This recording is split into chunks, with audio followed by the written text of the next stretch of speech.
Life Management Science Labs would like to acknowledge that we live and produce this podcast on the traditional lands of the Wurundjeri people. We'd also like to acknowledge the traditional owners of the lands of our listeners and our international colleagues.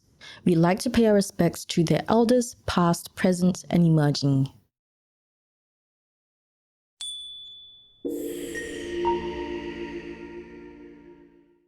Hi, and welcome to Self-Improvement Atlas, the Personal Science Insights podcast produced by LMSL, the Life Management Science Labs.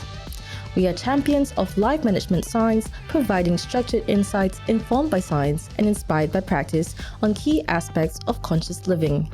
Each week, we bring you scientific and practical insights on each element with the expert knowledge of professionals in the field. I'm Marie Stella, your host from Melbourne, Australia. Let's start the show. Welcome back to Self-Improvement Atlas, the Personal Science Insights podcast. I'm really stoked about this episode in particular because we are discussing working memory. And I don't know about you, but my memory retention is rather poor. So I'd really like to find out if there's any way to improve that. Today, we're joined by Howard Nusbaum, Professor of Psychology at the University of Chicago. Hi, Howard. Thank you for coming on the show. How are you going today? Good, Marie. Thanks for having me. How's it like in Chicago? Well, my watch just told me I have a tornado warning. Oh, well, we better get this going then. Before we get started, we like to get to know you better. So this is, have you met Professor Howard Nusbaum? What's your favorite book? Well, that's a good question. When I started thinking about it, I wasn't quite sure how to answer it, but one of the books that I like a great deal, one of the books that I give my students to read, is a book by Allegra Goodman called Intuition, and it's a novel, and it's about scientists working in biomedical research. And what's interesting to me is it's about sort of the human side of science and how people fail, make mistakes, have shall we say competitive motivation. How they try to get ahead and how that may lead them astray. That's really interesting. I love, oddly, like it sounds weird, but I do like to hear about why people fail or stories about people failing, because I find it really relatable. Gives me comfort. Yeah. Do you have a favorite film? Well, I was thinking about that also. There's certainly a lot of films that I like, but a film that I look at every year actually is a film by Richard Attenborough called Gandhi, which is a kind of glamorization of Gandhi's life. But it's a very rich film in a lot of ways, and it's interesting in that Gandhi fails a number of times in the movie and learns from those failures and gets better at what he does. And seeing that in the movie is really impressive. Mm-hmm. Yeah, I think I've heard of it, but I've never got around to watching it. But it sounds like I do need to watch it now. Do you have a favorite podcast? Yeah, I don't listen to a lot of podcasts. I guess I shouldn't say that on a podcast. No, that's so fine. One of the podcasts that I do listen to, or one of the, I guess it's actually a radio show that gets turned into a podcast, is This American Life with Ira Glass. Mm-hmm. There's an episode of it where he's got Adam Gopnik, who writes for The New Yorker, and Adam Gopnik is talking about living in Paris as an American, and his kid is born in Paris. And he looks out the window and he sees his kid in the park playing soccer very fluently and familiarly, and becomes quite disturbed about the notion that his kid is becoming Frankified, and he engages in a kind of process of trying to enculturate his kid in American lore, if you will, in baseball. And the reason I love this story is because it's about his kid hearing words about baseball which he had never seen before, and coming up with understandings of words he'd not seen just by the descriptions his father's giving him. That's actually really, really, really interesting. Um, do you have a famous role model? Is there like a celebrity you look up to? You know, I guess I could say I look up to Barack Obama, our former president, uh, mostly because his house is a block away from mine. And when he was running for president, I was actually on a grant review panel at the National Science Foundation, and my wife texted me that there are snipers on our roof because Barack Obama has now become candidate for president of the United States. And I don't think our house was ever so safe as it was when he was president. Um, but it was indeed his sort of characteristics of reasonableness and thoughtfulness as a leader, and the fact that he was never terribly foolish and didn't do silly things, at least without intending to, that I think are characteristics worth appreciating. I think many people would agree with you there. Um, is there a course that you've completed recently? So I wasn't sure if you were asking me if I took a course or if I taught a course. Well, it could be either. Um, I feel like it could be either. I've just completed two courses teaching. One is actually called Understanding Practical Wisdom. Um, and it's a course where we talk about the psychological and philosophical understanding of what it means to be wise as opposed to being smart or being clever. Um, and I also just finished another course called Cognitive Models, where we talk about the ways in which we can model aspects of attention, language, perception, understanding. That's really interesting. I can see what the difference is between being wise and clever or smart, but it'll be a whole different thing to actually in go on a deep dive into it. And that sounds very, I know I've said this word a ton of times, interesting, but it is interesting. Is there another word for interesting that I can use? That's besides the point.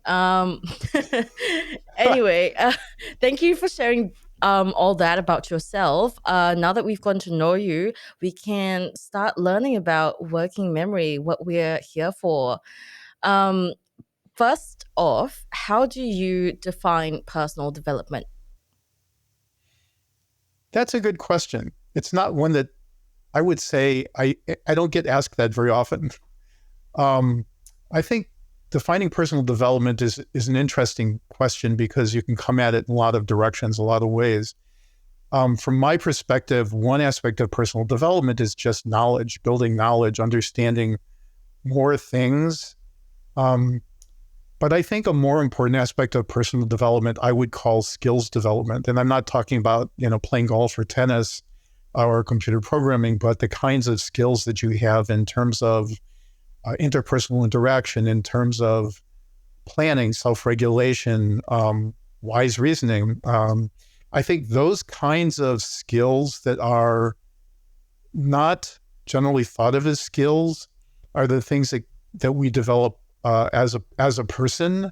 Um, if you think about work by, there's a famous psychologist, Abraham Maslow, who's not with us any longer, but he talked about this notion of development as an adult and how, in fact, we engage in personal development. And I think his notion was that we sort of develop a strong moral sense and that we develop a set of ways of approaching the world. And I think that notion of sort of developing those kinds of sensibilities and ways of regulating and making choices is important to personal development. I agree with you. I think personal development, I kind of see it as like soft skills. Like, how would you be more kind or something like that, rather than how do you get better at a certain, like you said, hard skill, like playing golf or something like that. Yeah, but before I get sidetracked, because I do that very often, what do you think are some of the main challenges people face when it comes to personal development? Well, so in some sense, you made a dichotomy between hard skills and soft skills. And you talked about, the kinds of psychological skills that one might have, basically being generous. It's not easy for people to necessarily be generous if it doesn't seem to be something that's in their nature, if you will. And I think that that this notion about hard and soft is maybe reversed. It may be harder to develop those skills of sort of psychology and personal development than to develop skills of tennis. When you start out playing tennis, you sort of say, well, I'm going to put my feet here and I'm going to crouch a little bit, hold the racket this way, keep my hand on the ball. And you practice those things and slowly you sort of develop those skills. The way you develop those skills is pretty explicit. There are teachers who know how to teach you those things. It's not clear we have the same set of teachers for how to be generous, how to be honest, how to be thoughtful, how to be empathic and compassionate. So I actually think those are kind of harder skills for people. And I think that one aspect of that being a challenge for people is that people treat their own psychology as fixed. So they think, well, this is the way I am. I can't change that. I'm a happy-go-lucky guy, so why should I get realistic? Or, I'm kind of dour and Eeyore-ish and like the donkey in Winnie the Pooh. And how do I change that? I just can't change that. That's who I am. I think that's a fundamental challenge in personal development, is realizing that the way in which we think about ourselves is not a sort of true reflection of the ability of our minds to reflect and change on our own selves, to think about ourselves, to reflect on ourselves, and then to make changes in ourselves. Yeah, I agree with you there.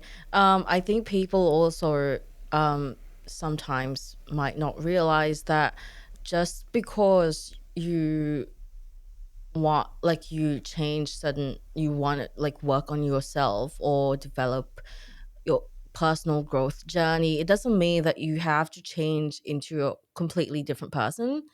It's just taking the parts of you that you think need some work and working on them. It doesn't mean that you have to go from what's his name, the donkey, Eeyore. Eeyore. It doesn't it doesn't mean that you have to go from Eeyore to Tigger or something, But again, I digress.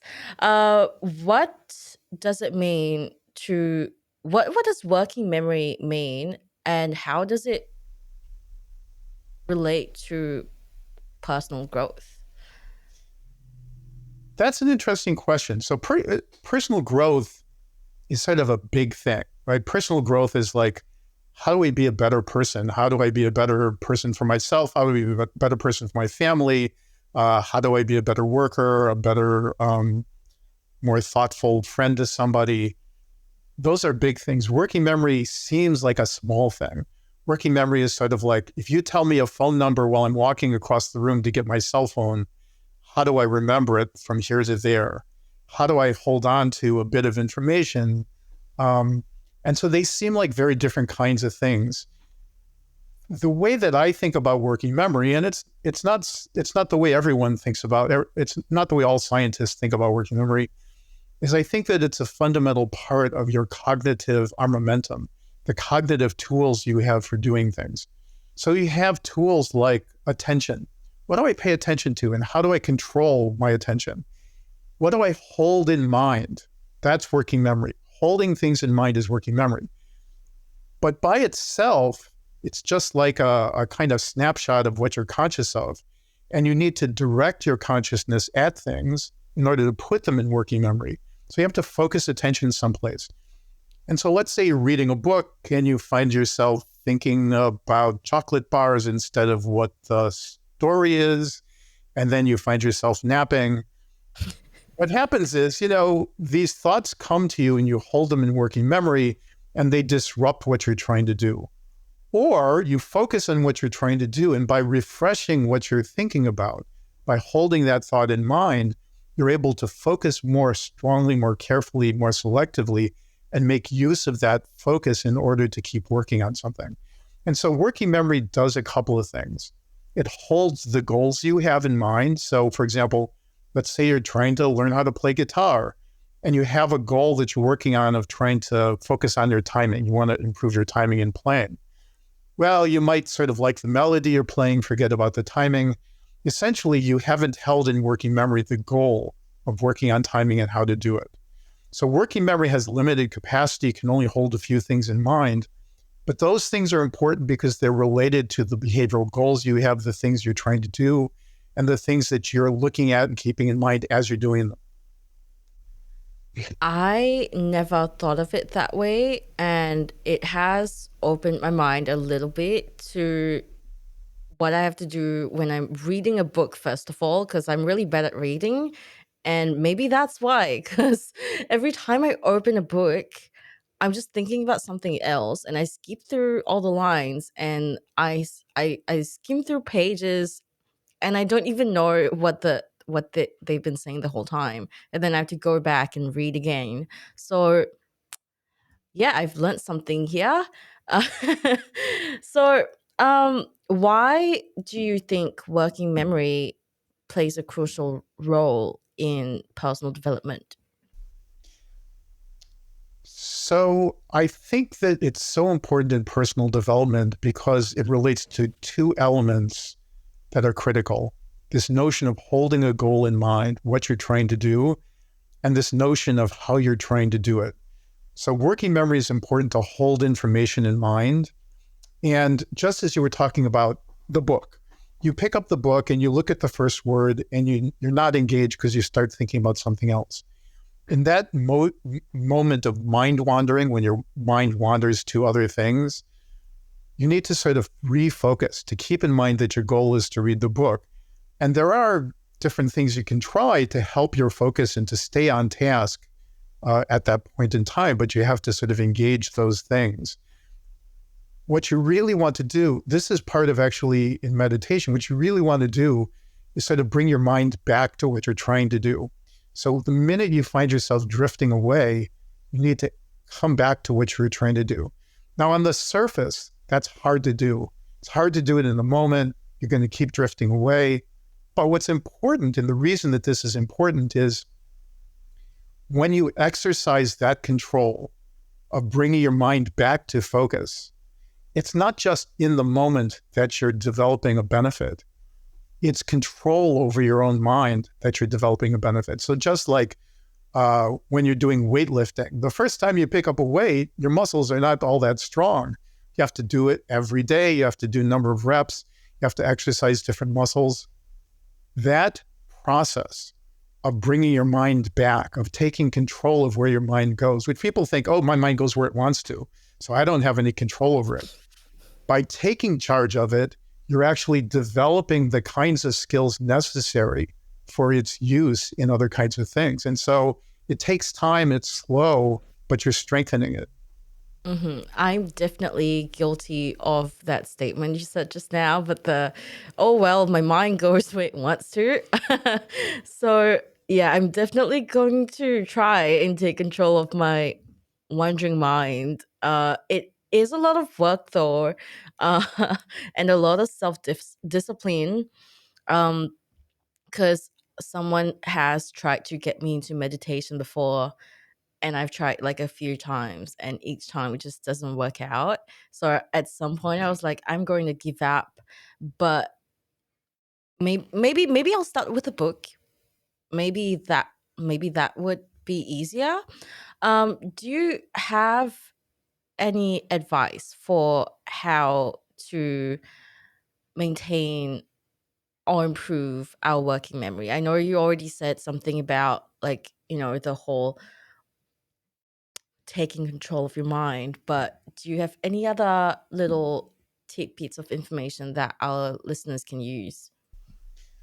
So the techniques involved in meditation that you just alluded to, those are extremely useful. Not everybody wants to think about meditation. They sort of think it's a little woo-woo or strange or just too hard to do. And it's that hard to do part, which is the challenge that people face in personal development. And it's the sort of place in which you have to develop perseverance. So one kind of thing one can do is to practice meditation. But another kind of thing one can do is to just practice anything. So a paper just was published this past week, I think it came out, where they looked at people who were in their 60s and 70s. And what they did is they had these people learn to play piano. So they basically took music lessons and they focused on the music lessons. And I think they had to take music lessons twice a week and they had to practice 3 times a week for a certain period of time. And of course, it's no fun to practice piano when you can't play a damn thing. But the practice is what's important. And it turns out that in that study, after practicing piano for 6 months, people's working memory improved. And what's important about that is that working memory problems are significant as you get older. So if you think it's bad now, just wait till you're my age. It's going to get a lot worse. So it's a good thing to start practicing right now. But my point is that it doesn't have to be meditation. Meditation is a way in which you practice mental skills, systematically sort of developing self-regulation. But as you say, you could pick up a book and rather than pick up 100 Years of Solitude, which is very challenging where everybody has the same name, even picking up Dr. Seuss and reading it for a period of time and thinking about what it's really about. That is, looking at the words, reading the sentence, and thinking what good old Dr. Seuss was trying to tell us. Even that, done systematically, would be important. So any kind of activity that you engage in on a regular basis, and I mean regularly, like in the paper, they did 30 minutes of sort of practice every few days. But, even 10 minutes every day of sitting down and reading the newspaper and thinking about it rather than just reading and moving your eyes over the words would be a way to improve things. Are there any specific practices that you'd recommend to people to improve their working memory? You did mention reading the newspaper or a book. Are there any other specific examples you can think of or that you use yourself? So for myself, I do things like keep mental lists and run the mental lists in my head. But a lot of people do that in a kind of obsessive way, and that may not be the best thing for everybody. And I also actually play guitar, try to play guitar 10 minutes a day, just to make sure and I do that not just by plunking randomly, but I have a goal in mind. And I think that's important. It doesn't have to be playing the guitar or playing the piano. I think that if you, say, did the crossword puzzle systematically every day, that would be a thing one could do, or Sudoku, or some kind of mental exercise. Now, what I'm saying is actually controversial. So there are claims out there that you can't increase your working memory. But what those claims are really about is working memory is limited in capacity. It can only hold so much. You can hold a telephone number while you walk across the room, but you can't hold, 5 telephone numbers and do the same thing. So working memory has its limitations. What's debatable right now is it seems clear that you can improve the use of the working memory you have by these kinds of practices. What's not clear is whether it will increase the size of your working memory to hold more telephone numbers. And I can't really address that scientifically, except to say that I do think that these practices, whether it's, reading systematically, reading harder and harder things. So start with Dr. Seuss, but then move on towards the 100 Years of Solitude. But doing it in a systematic way, doing it regularly, thinking about the text that you're reading, or doing crossword puzzles and getting them harder and harder. Because, I hear Monday's easier than Friday from the New York Times or something. I think that kind of regular activity is important. And what it's changing is probably the way in which you use your working memory. But it might also be changing the amount of working memory you have.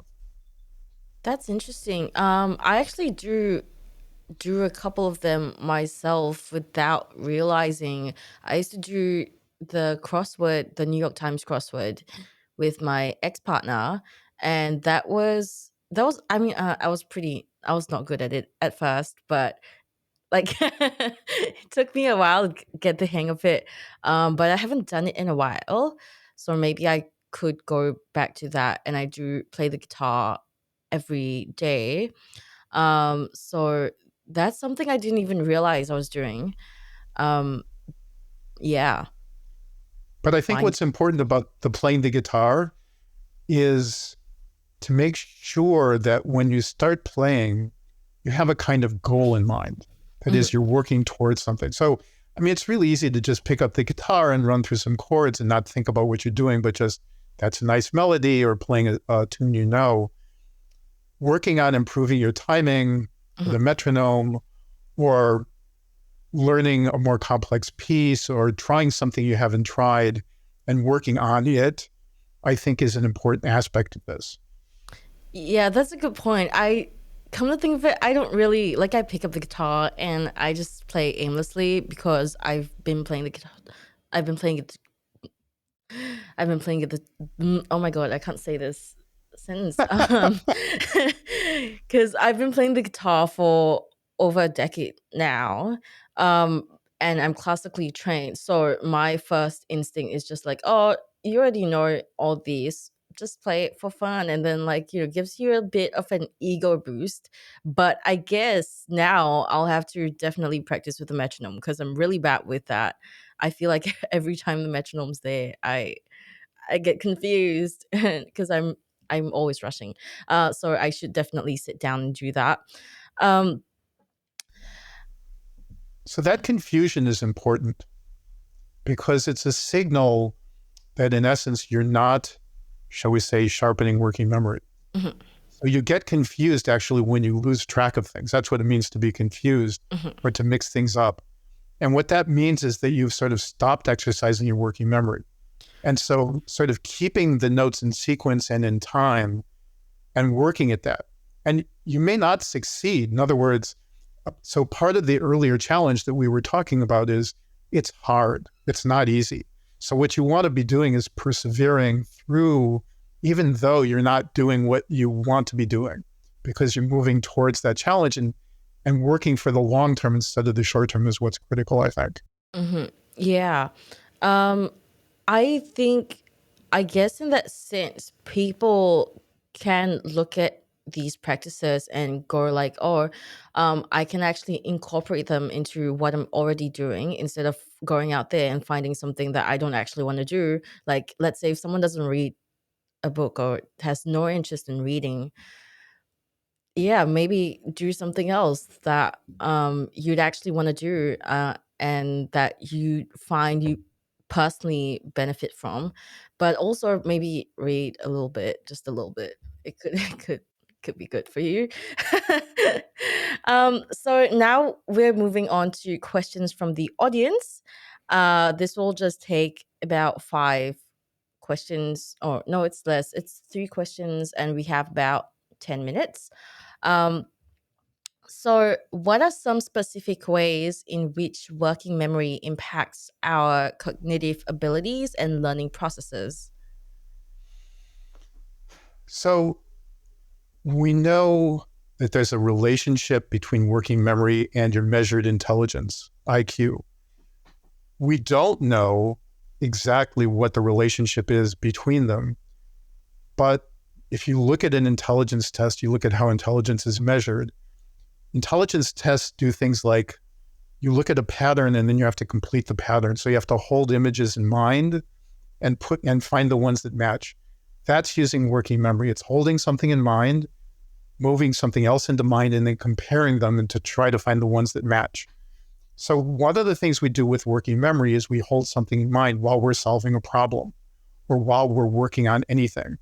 So, if you are doing budgeting, for example, and you're thinking about one part of the budget, what happens is people double account themselves. They actually spend the same money twice because they don't keep the sheet in front of them. They don't hold all the parts in mind. Working memory is important to keep the critical elements of some problem in mind so that you can check them off, so that you can compare them. So that's a fundamental way in which working memory is used. But another way in which working memory is used, and it's relatively critical in learning, is, as I was mentioning earlier, keeping a goal in mind. That is, remembering that you're working on timing with your guitar and you're not just playing the melody you like. And that sounds easy, right? Oh, I'm just going to keep working on timing. But of course, holding that goal in mind means listening to the relationship between the metronome and the timing of the notes and holding in mind what you just did so you can fix it in the future. So were you a little bit fast? Were you a little bit slow? Were you behind the beat? How do you want to come onto the metronome? And so working memory plays two kinds of roles. One is it's actually directly functional in solving certain kinds of problems by holding information in mind so you can compare with something else. But the other is monitoring of your performance while you're learning something and checking that you're improving in the way in which the direction you expect to move.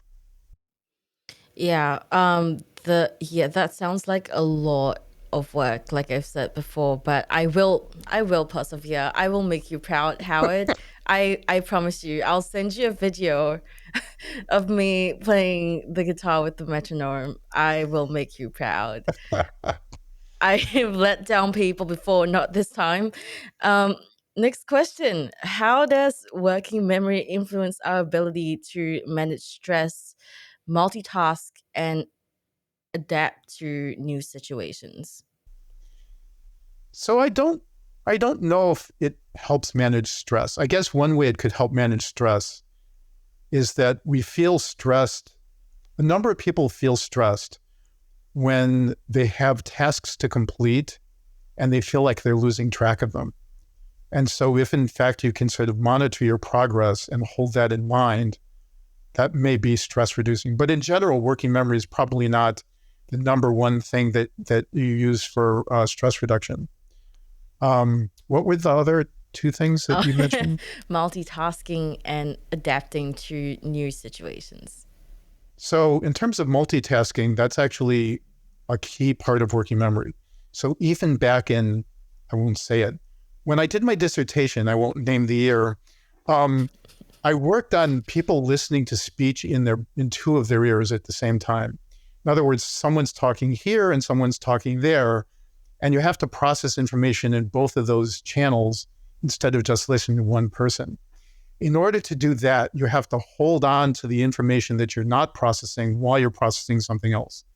So what we call multitasking, well, you only have two hands, you only have two eyes, you have two ears. That limits the number of things you can do at the same time.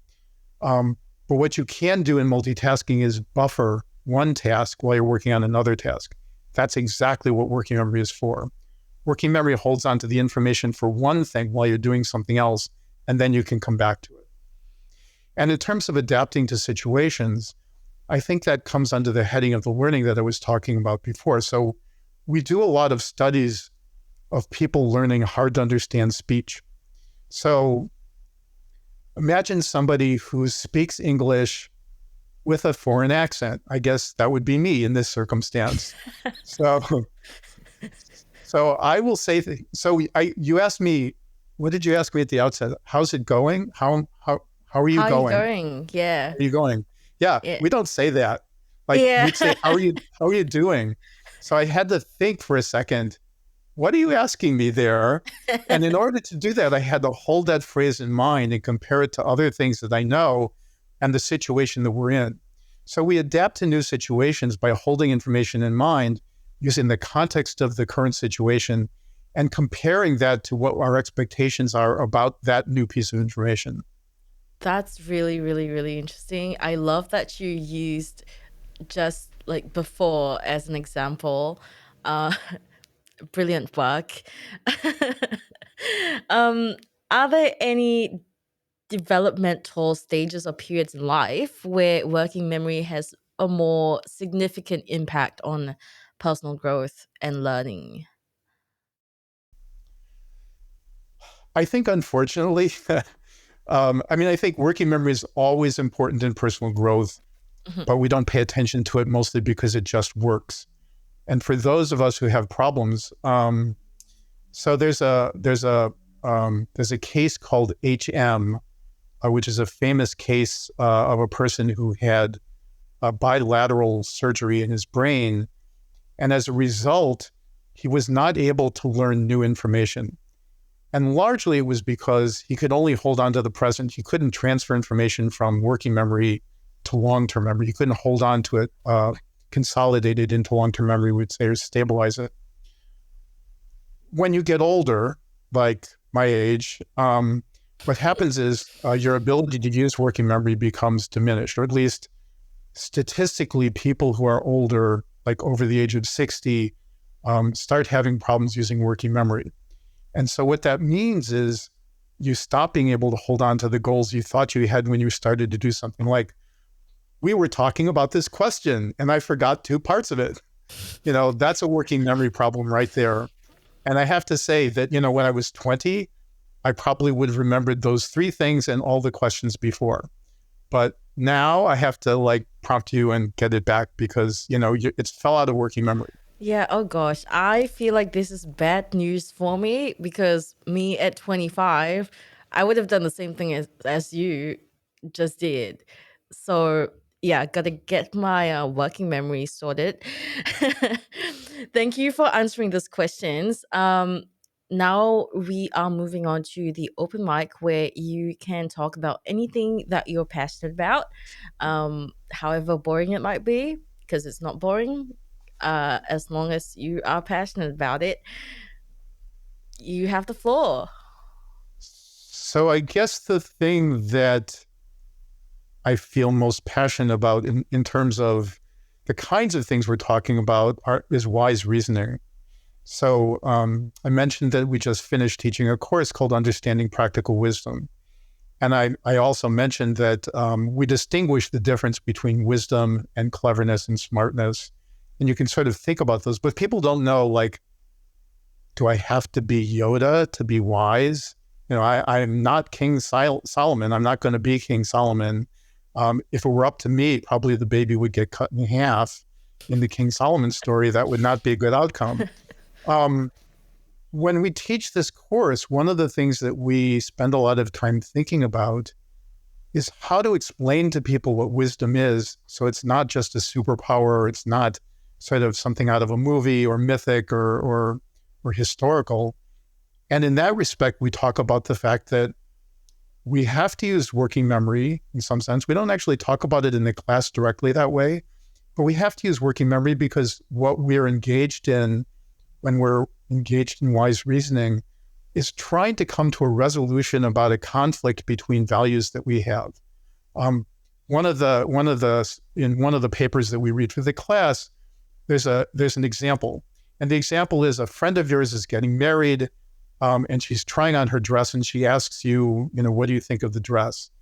And you kind of have 2 choices. You can be honest and tell her it really sucks and it's terrible, or you can basically lie and say, it's a great dress.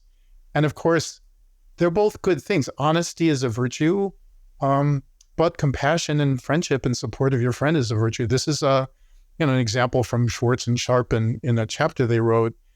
And what's interesting is they talk about the fact that wise reasoning is necessary to sort of mitigate the conflict or to modulate the conflict that falls between those. What's interesting is that a colleague of mine in philosophy looked at that problem and immediately said it's a false dichotomy. That is, she came up with the wise answer right away. And I think that is interesting. So a smart person might think it's important to be honest or it's important to be compassionate, and you're not going to find some middle ground, and you stop thinking. A clever person might figure out a way to lie in such a way that they're not really lying, sort of like a half lie or something. But what Candace Vogler, my colleague in philosophy, said is, she's not asking about the dress. She's asking you, what do you think about her as a bride? How does she look as a bride? And your answer to her should be honest and compassionate and say, all brides are beautiful. Of course, you're going to be a beautiful bride. In other words, understanding what she's asking is not about the dress, but about something more important to her. And that's where wisdom comes in. Being able to sort of see through the surface structure of what's going on. Not that you're necessarily guessing all the time what people are intending, but trying to be sensitive to what people's concerns are and responding to those. when students sort of talk about the kinds of things that they think would be where wise reasoning would come to play, it's interesting to me that they come up with things like wise investing. I want to be a wise investor. And I think that that's probably not an area, a domain for wisdom. Yeah, you can be sort of a green investor, or you could be a religiously adherent investor, but you know what your goals are and you make your choices and you follow those. There's not really a conflict there. But one of the students brought in an example that I was really interested in. He brought in this example of a basketball coach from Michigan State University. And the basketball coach from Michigan State University, and I guess this probably doesn't mean anything in Australia, but he was offered a National Basketball Association job coaching for the Cleveland Cavaliers, which is like, coaching for the best soccer team in the world or something. And it would be a multi-million-dollar job compared to being a coach at a college. And he thought about it and he turned it down. And people were just totally shocked. Like, how do you turn down a prestigious, high-paying job of, basically this is the aspiration everyone has as a basketball coach. And he said two things. And the two things he said were, well, first off, as I walk through the town where Michigan State is, I see my boys all the time. He sees his basketball players and he sees them after they graduate and he knows how they've grown up and he's played a role in that. And so it's very important to him to be part of their personal development in the way that he sees his role as a basketball coach. But the other thing is his daughter said, if we move to Cleveland and you're the Cavaliers basketball coach, people will want to be friends with me because of you. They won't be friends with me because of me. And she said, I want to be friends with people for myself. And so he heard those two things, and that was important. So that's the kind of thing that I think we think about as a situation that calls for wise reasoning. When you're balancing sort of like your career and your advancement against your family and your social impact, those are places where I think wise reasoning comes to play. That story was very touching, and yeah, I'm moved. That's very inspiring. And I totally relate to the goal. It's hard to make friends when you're that age, and it's so touching that the dad even took that into account. I don't know if my dad would have, to be honest. Like, I think my dad would have been like, "Well, shut it. I'm paying for the food. I'm feeding you. Like, just suck it up." I think that a lot of parents don't think about things that way. Mm-hmm. And that's why I find it a striking example. But of course, one of the issues is you can't necessarily you can't make that adjudication. You can't make those decisions lightly. Mm-hmm. It's not like somebody says, hey, do you want to have this multi-million-dollar job or, stay home for another decade? And, the knee-jerk response is going to be, yeah, I'll take the money, until you start reflecting on the perspectives that other people have. So that's a key part of what wise reasoning requires. It requires you to think about other people, what other people need, how other people feel. Mm-hmm. It doesn't mean you're necessarily going to give up what you want for them. You might not. Mm-hmm. You could, I don't know if you know about these large communities. There are these places called large communities. It's a French word, large. Mm-hmm. And people who move into these communities need help in various ways. And then people join those communities to be the helpers, if you will. But one of the things that the people who, and the person who started was a very rich fellow, basically gave up his wealth to start these communities. But the thing that's important is when people sort of give up their everyday regular life and whatever job they have to work in a large community, they're giving up something, but they're gaining something. And I've heard some of the quotes from people who went to work in these communities, and they were things like, I thought I was giving up, my wealth to come to this community, but instead I learned that I have limitations, and I learned how to deal with my limitations and became a better person. So when you talk about personal development, making those kinds of stretches is one of the ways in which we learn about ourselves on the one hand, and we do it by taking the perspective of others. So Aristotle talked about eudaimonia, that practical wisdom This kind of wise reasoning leads to eudaimonia, which is human flourishing. And people think about human flourishing as having more money, more chocolate, a better cake, good donuts, whatever, more friends. And instead, human flourishing is actually about personal development, about developing your ways of approaching problems that take into account other people, even when you think your choices may not involve them. Yeah. That sounds like a lot of, well, I think I always thought of it as something that was like obviously you have to take other people into account, but I think as I grew up and I got more friends in not got more friends in adulthood makes me sound like I didn't have friends when I was a teen, which is kind of true, but that's not what I meant.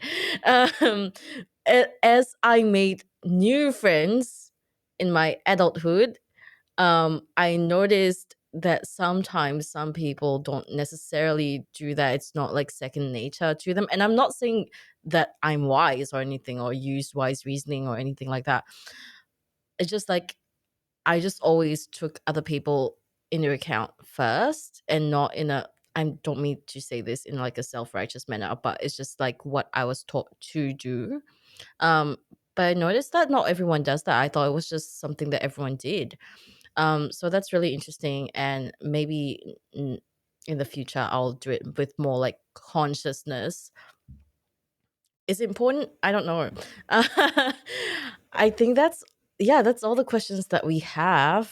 Thank you so much, Howard, for joining us today. I learned so much from you, and I had a couple good laughs.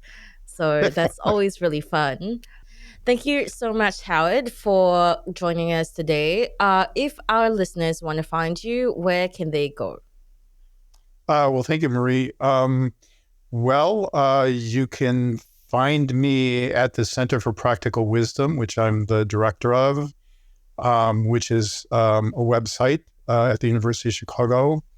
And I'm in the Department of Psychology at the University of Chicago, so you can find me that way as well.